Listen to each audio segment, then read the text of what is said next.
Her dogs like me. I remember that. And then the other woman came in, and I did the same thing. I said, you know, there are 2 dogs in here, blah, blah, blah. And she came in the trailer, and she said, I was like, ooh, Lord have mercy. I was about to get married. I was actually very close to getting married, and we just talked about our wedding dresses and what we wore. While casting the beloved Bette and Tina fell relatively easily into place, other roles put the network execs and the women behind the series head-to-head. Erin Daniels was someone that I really thought would be a really great Dana. Do you have to dress like that all the time? I mean, every single thing about the way you're dressed, like, screams dyke.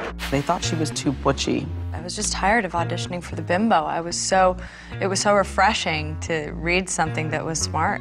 She went in there like 3 times, I think, and we're just like, really, it's right. Most fans of the show will look at this character and this actress and say, oh, come on, nobody else ever in a million years could have played this part. You ever notice that every time Shane walks into the room, someone makes crying? We were trying to cast Shane, and I was getting discouraged because there was nobody who just remotely evoked Shane-ness. Shane? Yeah? Hey!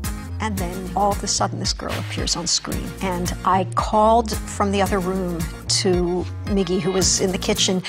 You've got to come in here, Shane just appeared. How come you didn't call me the other night? I left like 5 messages. Oh, well, you know, I haven't had my cell phone, so when I go get my cell phone and I check my messages, I will call you.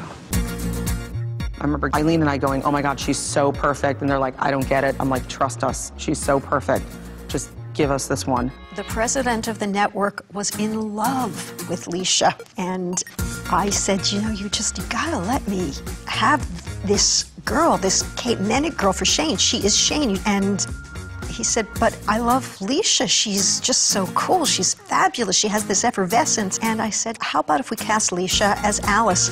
We'll reconceive the part of Alice for Leisha. And I'll do that if you let me have Kate as Shane. I had no hesitation. I don't think that you should ever limit yourself just because a character is gay. Fresh meat. New blood. Crispy. The more actors that take on those challenges, the easier it will be for everybody. There just are fewer good roles for actresses. They would rather play a role that really is rich and layered and nuanced and take a chance. I realized, wow, nothing like that is on television. And, you know, as fate would have it, I wound up getting this incredible job. Wow. Production of The L Word began in the summer of 2003. Action! With lesbian portrayals finally in sight, they were also very much in mind. I'm so thrilled to be a part of this show. It's socially relevant and it's groundbreaking. It is at its core a lesbian series. The time hasn't been right. This lifestyle is the norm. And the time is now. The gay, lesbian, and bisexual community need a voice. It's going to be a historical moment for television because it hasn't been done. Season 1. Entry. The Jenny character was our access point coming into a lesbian community. Tim was sort of the bridge, the gap between those 2 worlds. Oh, can we go? Like, I think of first season, I think of that bathroom scene where Marina pushes Jenny up and they have that first kiss. She was sort of this very placid character who was sort of like a blank slate. When are you going to make up your mind between dick and pussy? And spare us the gory bisexual details, please. Well, for your information, Dana, that was the first day of work. I'm looking for the same qualities in a man as I am in a woman. Big tits. I think I overacted my brains out because I felt like I was in a high school play.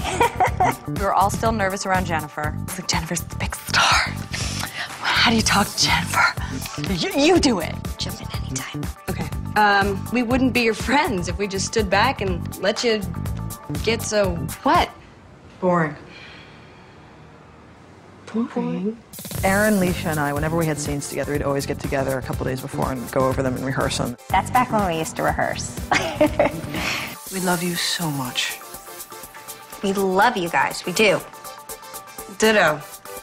Love you. Often you're told the dynamics among women are not that easy, but in fact, we found it to be the opposite. We were just kind of this team of women who cared so much about making these characters come to life and making the friendship seem real. I had a really great feeling, and I just saw such a beautiful collaboration. I thought, no, this is special. I would like the shot to move over. People were so excited to be here. There was just a way that everybody felt like, oh my God, we're doing something really important. If it's not about learning or exploring or opening people's minds and cultures about the rest of the world, then, you know, what's my purpose?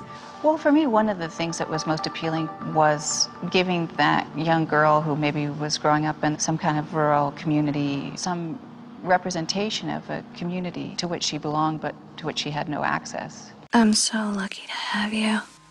I actually felt sort of an obligation to try to, one, get my character right and do my character justice, and then so felt an obligation to the gay community.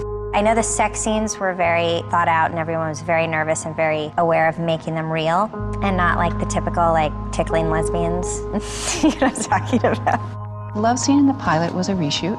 I remember having Rose Trochet count to 10 just so we could get the timing right, which just made me laugh hysterically.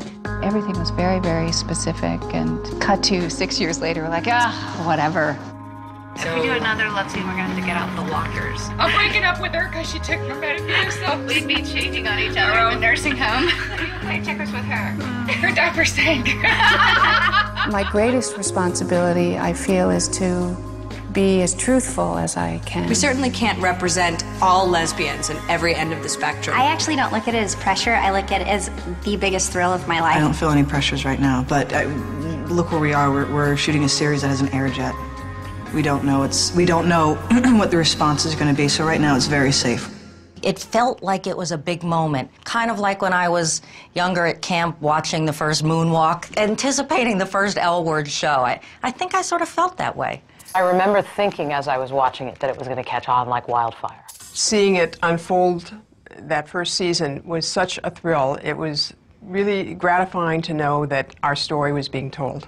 She made me watch the show. I didn't even think about it in the beginning. And I got on the Stairmaster one night, and I just didn't get off the Stairmaster for 4 episodes. The L Word is really like a lesbian potluck without casseroles. We just immediately had viewing parties. I remember that I was sitting in my house on my sofa with 4 friends. We were all lined up, anxiously awaiting the moment when the words and pictures came on the screen. Here was a subject that heretofore had been completely taboo, and here it was coming out on cable television. The friendships in the show really felt the most solid. They got that right every time. They're really well-developed characters. I think my favorite character is Alice. She is so questioning of everything, so determined to get things right. It's hard to have one favorite character in the L Word. The fact that straight people watched the L Word from the beginning, and we all knew that, I think that made lesbians like the show even more. I think it's great that so many straight women are absolutely devoted to watching this show, and I think it's great that men watch it, gay and straight alike. Oh, my first reaction was, oh, shit. I thought it was very sexual and hot show. Did I say too much? I'd like to thank the L Word for totally dismissing the notion of lesbian bed death.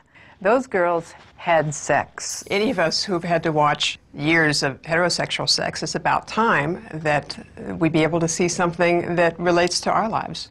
There are some times when I think my partner enjoys the L Word just a little bit too much. On a winter night in January of 2004, the series debuted to much fanfare and much press. It's an amazing pilot. It's an amazing pilot. Hot. A lot of hot stuff happening. I'm gonna tell my mom not to watch it. Yes. Lesbianism seemed poised for popularity as the show enthusiastically crashed the mostly straight television landscape. I remember there being a lot of hype around the show. It's really exciting to see something that especially you're so proud of.